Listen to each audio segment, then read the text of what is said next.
So it's 2026 na mga peeps and marami sa inyo ay bumibili ng iPad. You can buy the regular iPad, you can buy the iPad Air, iPad Mini, and even the iPad Pro. Pero in this video mga peeps, check natin ang iPad 3 which was released back in 2012 and why I think it's still a good tablet to use, just not today, and still worth it pa ba bumili ng iPad na luma in 2026. So without further ado mga peeps, let's get started. So back in 2012, ang ginagamit ko na tablet is the iPad 3. And yes, pag sinasabi nyo, wow, ang yaman naman yan, naka-iPad 3. Pero mga peeps, ang iPad na ginagamit ko noon ay only 16GB of storage. Yes, 16GB of storage ay masyadong konti in 2026. And yes, mahina din ang 16GB of storage back in 2012. And masasabi ko mga peeps na panay delete, panay lagay ako ng games dito kasi syempre 9 years old pa lang ako ng time na yon. I really want gaming on the iPad. And so ito man bumili ng iPad for kids noon. Pero in this video mga peeps, I'll do a retrospective video. Kaya if you're saying na gagana ba ang iPad na ito, and if you're saying na still usable pa ang iPad na ito, masasabi ko na lang, sort of.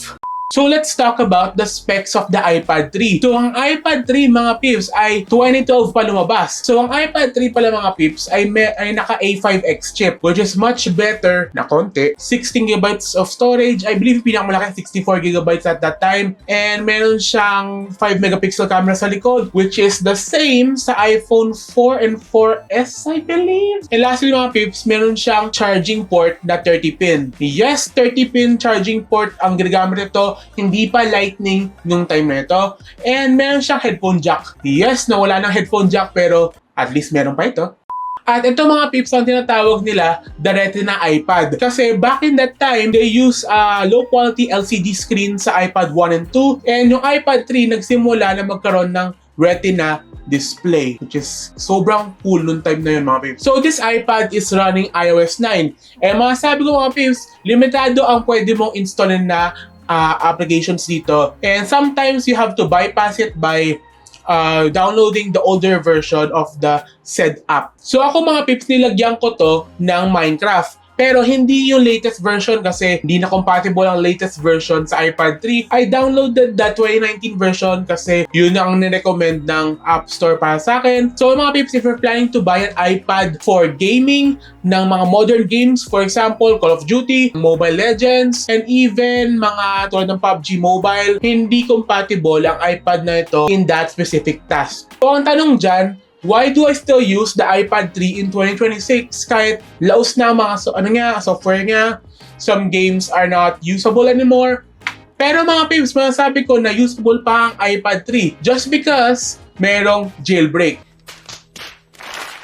So what is jailbreak? Ang jailbreak mga peeps ay parang adding stuff sa iPad na hindi naman officially licensed by Apple. So ang famous jailbreak na ginagawa ng mga tao na yon, which is ang Cydia, basically you're tweaking the software just to make it run other things na hindi naman officially ginawa ng Apple. And yun, ang ginawa ko, nilagyan ko ng Flappy Bird, which is kind of weird because Flappy Bird is a dead game. And mga peeps, you can add custom software dito sa iPad via Cydia, which is kind of cool mga peeps. And ito mga peeps, pakita ko sa inyo na I have the old YouTube app running on the iPad 3. And alam ko nasa 360p lang ang highest nito, pero mga peeps, still usable. So lastly mga peeps, is the iPad 3 still worth it? So as a person who is stuck with the iPad 3 kasi matagal ko na ginagamit to and it has sentimental value sa akin, I will have to say do not buy an iPad 3 in 2026. There are other tablets na mas sulit, which is for example, you can like buy a kid's tablet for under 5,000 pesos now. I did one back then which is the Chewy Hi-10 X Pro. And masasabi ko mga peeps, ang iPad 3 is one of the best back in 2012. Kasi yun lang ang only option nung time na yon. Pero mga peeps, if you're trying to buy an iPad in 2026, nakita nyo may iPad 3 na 3,000 pesos and thinking na it will be a great iPad, I'll have to say mga peeps na do not buy an iPad 3 in 2026. Masakit sa ulo lang yan mga peeps kasi marami ka pang kailangang i-bypass para lang gumana ito properly. If I want to recommend yung mga peeps na iPad na maganda bilhin na pwede pa, sort of, I believe the iPad Mini 2 is a much better option pag tipid na tipid kayo. If you're planning to buy an iPad I don't recommend going the old route. Mas maganda pa rin bumili ng brand new kasi mas tatagal siya. And I really like this comment na sinabi ng isa sa inyo mga peeps, it is a durable tablet. And yes, it is a durable tablet. So hope you guys enjoy, leave a thumbs up and subscribe. And thank you very much mga peeps. Peace out and bye.